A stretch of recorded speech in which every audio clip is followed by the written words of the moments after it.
आप देख रहे हैं जोहार इंडिया न्यूज की खास पेशकश भारत का संविधान सबका अभिमान। इस विशेष श्रृंखला में हम चर्चा करेंगे भारतीय संविधान की मूल भावना, उसके महत्व और वर्तमान परिप्रेक्ष्य में उसकी प्रासंगिकता पर। संविधान सिर्फ एक किताब नहीं, बल्कि यह देश की आत्मा है।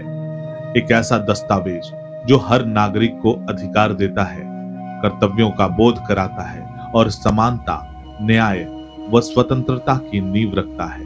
आज के इस खास एपिसोड में हम जानेंगे संविधान का वास्तविक महत्व क्या है, इसके मूल सिद्धांत किन आधारों पर टिके हैं और आम जनता के जीवन में इसकी क्या भूमिका है। साथ ही समझेंगे कि डॉक्टर भीमराव अंबेडकर द्वारा निर्मित यह संविधान आज के दौर में कितना प्रासंगिक है और इसे लेकर समाज में जागरूकता कितनी जरूरी है। जय हिंद, जोहार साथियों। आप देखना शुरू कर चुके हैं जोहार इंडिया न्यूज। मैं हूं रोहित कुमार। साथियों, अभी मैं मेदिनी नगर के अंतर्गत अंबेडकर पार्क में उपस्थित हूं। आप देख सकते हैं मेरे पीछे संविधान की किताबों की छाप जो है आपको नजर आ रही है। आज बात करने वाले हैं भारत का संविधान सबका अभिमान की चौथी कड़ी में, और हमारे साथ बात करने के लिए आजाद समाज पार्टी झारखंड प्रदेश के संगठन मंत्री नागमणि रजक जी उपस्थित हैं। नागमणि जी, आपका स्वागत है जोहार इंडिया न्यूज में।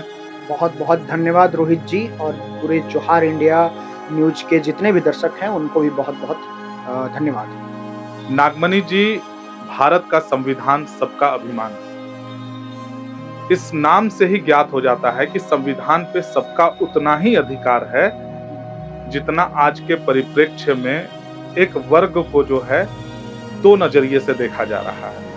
पहला नजरिया हो सकता है जातिवाद को लेकर के देखा जाता हो, और दूसरा नजरिया देखा जाता है डॉक्टर बी.आर. अंबेडकर जी के द्वारा जब इस संविधान का निर्माण किया गया तो लोगों को लगता है कि अंबेडकर जी किसी एक विशेष जाति से हैं, एक विशेष समुदाय को नेतृत्व करते आए हैं। आज इस कार्यक्रम के माध्यम से हम लोग जानेंगे कि अंबेडकर जी की जो विचारधारा थी वो किसी एक वर्ग, किसी एक जाति के लिए नहीं थी। देखिए, इसमें क्लियर आप समझिए, जो हम बात बोल रहे हैं ये बहुत बड़ा हो सकता है, हो सकता है कुछ लोगों को बुरा भी लगे, लेकिन इस पे एक बात समझिए कि जब भारतीय संविधान लागू हुआ तो वो डेट था 26 जनवरी 1950। उससे पहले भारतीय संविधान भारत में नहीं था। तो आज की अगर 2026 की बात करें और 1950 के पहले की बात करें, तो जो आपने सवाल किया कि संविधान जो है जातीय विषेद के कारण, लोग का आरोप है कि संविधान जो है जातीय विषेद कराता है, डिवाइडेशन करता है, यही कहना है ना। लेकिन आप समझिए कि अभी 2026 है, 1950 से पहले ये स्थितियां आपको क्लियर दिख रही होंगी कि इतिहास क्या कहता है। वही 1950 के पहले का इतिहास आपको खोल के देंगे तो दलित समुदाय को पढ़ने का अधिकार नहीं था। सभी कास्ट के महिलाओं को, चाहे वो जनरल अपर कास्ट के लोग हों, चाहे SC ST के महिलाओं को, उनको पढ़ने का अधिकार नहीं था। ये सब डिस्क्रिमिनेशन तो भारतीय संविधान लागू होने से पहले की बात है। तो फिर जब भारतीय संविधान लागू किया गया तो महिलाओं को शिक्षा का अधिकार मिला। पूरे दलित कम्युनिटी को, आदिवासी कम्युनिटी को, जिसको शूद्र कहा जाता था, उनको जो है शिक्षा का अधिकार मिला। उनको बाबा साहब जो है राम मंदिर में आंदोलन किए, तब जाके मंदिर में घुसने का अधिकार मिला दलित समुदाय को। तो ये मत कहिए कि संविधान डिस्क्रिमिनेशन कर रहा है, नहीं। भारतीय संविधान तो जो वो 4 वर्ण की बात करते हैं, शूद्र, वैश्य, ब्राह्मण, क्षत्रिय, उन सारे जितने जात उसमें थे बनाए हुए, वो सारे व्यवस्था को SC ST OBC और माइनॉरिटी में चेंज करके रख दिया एक कलम से। और यही SC ST OBC माइनॉरिटी की वजह से आज देखिए कि क्या चल रहा है। भारतीय संविधान की वजह से राम मंदिर को भी जो है न्यायालय में अगर दिया जा रहा है तो भारतीय संविधान की वजह से उनको जो है वहां अयोध्या में जो राम मंदिर बना, उनका जो है उस पर डिसीजन आया, उसका स्वागत किया सब लोगों ने। भारतीय संविधान आया कि EWS लागू हुआ, इसके बाद ही हुआ ना। तो आप ये बात कैसे कह सकते हैं कि भारतीय संविधान सिर्फ एक कुछ वर्ग के लिए है? उसी भारतीय संविधान से आप आज कहीं ना कहीं कोर्ट में जज बन के बैठे हैं। बन के तो बैठे हैं। उसी भारतीय संविधान के अनुसार आप आईएएस और आईपीएस ऑफिसर बन के बैठे हैं। आप निकालिए डेटा, पूरे भारत में डेटा निकालिए कि पूरे देश में कितने % लोग जुडिशरी में काबिज हैं, जो SC ST OBC के वर्ग के लोग हैं। नहीं मिलेंगे आपको, ना के बराबर मिलेंगे। अभी कुछ दिन विरोध हुआ था तो 3% इसका डेटा जो है एंट्री जबरदस्ती कराया गया था SC ST OBC के लोगों को, ताकि जो है डेटा पब्लिश हो तो ये नहीं पता चले कि डेटा में बायस्ड है, डेटा जो है गड़बड़ है। ये दिखे कि SC ST OBC भी 3% है, जबकि 3% हम नहीं है। हम तो यहाँ 90% है, लेकिन हमारा 3% है। जो 3% लोग हैं वो 3% लोग बन के जुडिशरी में बैठे हुए हैं। तो भारतीय संविधान का आज ये बात बिल्कुल नहीं कह सकते हैं कि हमारे लिए बायस्ड होके कुछ किया गया है। बाबा साहब आज के समय में अमेरिका अभी कुछ दिन पहले हमारे भाई चंद्रशेखर आजाद जी अमेरिका गए थे।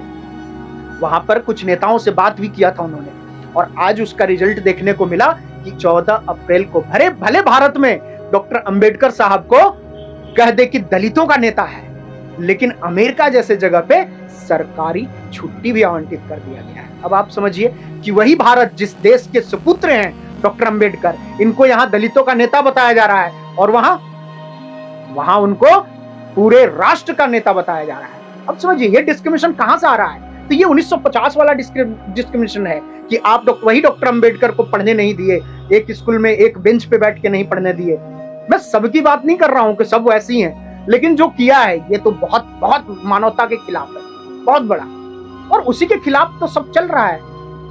आप आज जातीय डिस्क्रिमिनेशन थूक दीजिए कि भाई जाति है ही नहीं इस देश में। लेकिन आप ये कैसे कह सकते हैं, पूरे देश भर में अंबेडकर जयंती मनाने की तैयारियां जोर शोर से चल रही है, और सभी वर्ग, सभी जात और हर धर्म के लोग जो हैं इस जयंती को मनाने के लिए उत्सुक नजर आ रहे हैं। बिल्कुल, सब देखिए आज देश जो है 75 साल बाद आप देश को देख रहे हैं आजादी का, और इस 75 साल में बहुत परिवर्तन हुआ है।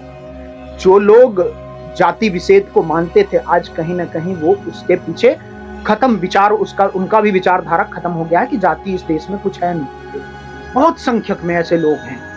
हम सबको ये बात नहीं कह सकते हैं कि सब लोग जाति प्रथा को बढ़ावा दे रहे हैं, नहीं। अभी देखिए, अभी फिलहाल की बात है, अमित दुबे जैसे शख्स को आप देखें ना यहाँ।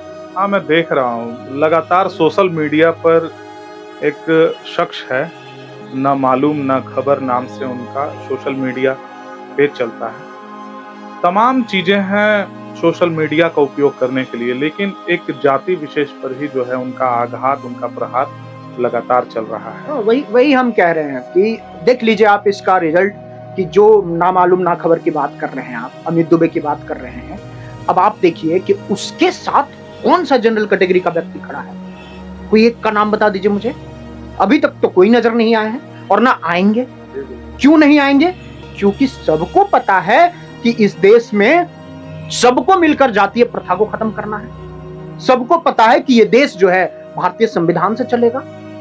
तो जिस संविधान के खिलाफ अमित दुबे बात कर रहा है, उसके साथ एक आदमी भी अगर मेदिनीनगर का, पूरे पलामू का बता देंगे, हमारा छोड़ दीजिए उनके अपने आदमी बता देंगे, तो हम मान जाएंगे। तो हम कैसे ये बात कह सकते हैं कि सब लोग उस व्यवस्था से गिरे हैं? नहीं, मानसिकता जिनका है ऐसा, उनके खिलाफ हमारा आंदोलन है, और ये चलता रहेगा। और बात रही अंबेडकर जयंती की पूरे देश में मनाने की, तो डॉक्टर अंबेडकर जयंती पूरे देश में इसलिए मनाई जा रही है कि डॉक्टर अंबेडकर सर्वधर्म सर्व समाज पूरे भारत का नेता है, पूरे विश्व का नेता है, किसी एक कम्युनिटी का नहीं है। तो हमारा मंच देखिएगा, यही अंबेडकर जयंती इसी पार्क में 14 अप्रैल को मनाया जाएगा। SC ST कर्मचारी वर्ग के द्वारा, संघ के द्वारा जो है इस कार्यक्रम को मनाया जा रहा है, और उसमें अतिथि को देखिएगा तो सभी वर्ग के लोग अतिथि इसमें हैं। यहाँ की मेयर महोदया भी हैं, यहाँ के उप मेयर महोदय मनोज सिंह जी भी हैं, इस यहाँ के मंत्री जी भी हैं, तो मंत्री राधा कृष्ण किशोर जी हैं। तो ये सारे लोग हैं। यहाँ यादव समाज के लोग भी दिखेंगे इस मंच पे, राजपूत समाज के लोग भी दिखेंगे, सब लोग दिखेंगे। तो हम ये बात तो कह नहीं सकते कि सिर्फ हम मनाएंगे। पांकी आप चलिए, पांकी में आपको SC ST OBC माइनॉरिटी मुस्लिम जनरल सभी लोग इस बाबा साहब की जयंती मनाते हुए आपको दिखेंगे। मनातू में हमारा कार्यक्रम कल है। कल वहाँ हमें जो है वहाँ नेतृत्व जो कर रहे हैं वो कोई यादव समाज के व्यक्ति कर रहे हैं और हमारा भीम आर्मी का पूरा टीम वहां लगा हुआ है समर्थन में। तो लेस्लीगंज में हमारा कार्यक्रम होगा अभी, तो हम ये बात कह नहीं सकते हैं। चैनपुर में हो रहा कार्यक्रम, तो बिल्कुल आप एक बात संदेश दीजिए लोगों को। आपके चैनल के माध्यम से भी हम बोलना चाहेंगे कि डॉक्टर अंबेडकर किसी जात का नेता है। जब भारतीय संविधान लिखने समय अगर कलम पकड़े थे वो, तो ये बात सोचकर कभी नहीं लिखे कि ये कुछ लोग हमें दबाए हैं, कुछ लोग हमें पढ़ने नहीं दिए हैं, ये बात सोचकर नहीं लिखे। वो आज का देश जो 75 साल आज देख रहे हैं ना, इतना डेवलपमेंट, आज को नजर में रख के और संविधान लिखे जिसमें आप वंचित वर्ग को रिजर्वेशन का प्रोवाइड किया। जो लोग इसमें तरीके से जनरल कैटेगरी के लोगों को भी बहुत सारे अधिकार मिले हैं। जैसे अगर केस करना है, आपको सर पे कोई थप्पड़ मार दिया, सर पे सर ही फोड़ दिया, आपको केस करना है। पहले ये 1950 से पहले कहां था कि आप कहां शिकायत करते, कहीं नहीं था। लेकिन आज थाना तो सबके लिए बनाया गया है ना, जाइए आप शिकायत कीजिए। आपके यहाँ भ्रष्टाचार हो रहा है, आपको कोई सुन नहीं रहा है, तो डीसी तो सबके लिए बनाई गई है, जाकर आप करिए। तो ये इसका संरचना किसने किया? तो डॉक्टर अम्बेडकर ने ही किया है ना, और उनके जो भी साथी उनके साथ जो लगे थे काम में, तो अध्यक्षता डॉक्टर अम्बेडकर की है, तो डॉक्टर अम्बेडकर की बात होनी चाहिए। इसलिए इनका जन्मदिन जो है बहुत धूमधाम से पूरे देश में हम लोग मना रहे हैं, पूरे देश में। तो साथियों, आप सुन रहे थे आजाद समाज पार्टी के झारखंड प्रदेश संगठन मंत्री नागमणि रजक जी को। इन्होंने बताया कि संविधान किसी एक जाति, किसी एक वर्ग, किसी एक समुदाय के लिए नहीं बल्कि सबके लिए है। और इस वर्ष भी हर वर्ष की तरह बड़ी ही धूमधाम से 14 अप्रैल को डॉक्टर भीमराव अंबेडकर जी की जयंती मनाई जाएगी। नागमणि जी, जोहार इंडिया न्यूज की ओर से आपको डॉक्टर BR अम्बेडकर जी की जयंती की अग्रिम शुभकामनाएं। बहुत बहुत शुभकामनाएं। और आपके चैनल के द्वारा माध्यम से हम कहना चाहेंगे कि पूरे देश के, हमारे पलामू के जनता के साथ पूरे देश के जनता को डॉक्टर अम्बेडकर साहब की जयंती पे हार्दिक बधाई और शुभकामनाएं। और आपके दर्शकों को भी डॉक्टर अम्बेडकर साहब की जयंती पे हार्दिक बधाई और हार्दिक शुभकामनाएं। तो साथियों, इसी तरह के तमाम लोगों से आपको मिलवाते रहेंगे। देखते रहने के लिए देखते रहिए जोहार इंडिया न्यूज। तब तक के लिए जय हिंद, जोहार, जय संविधान।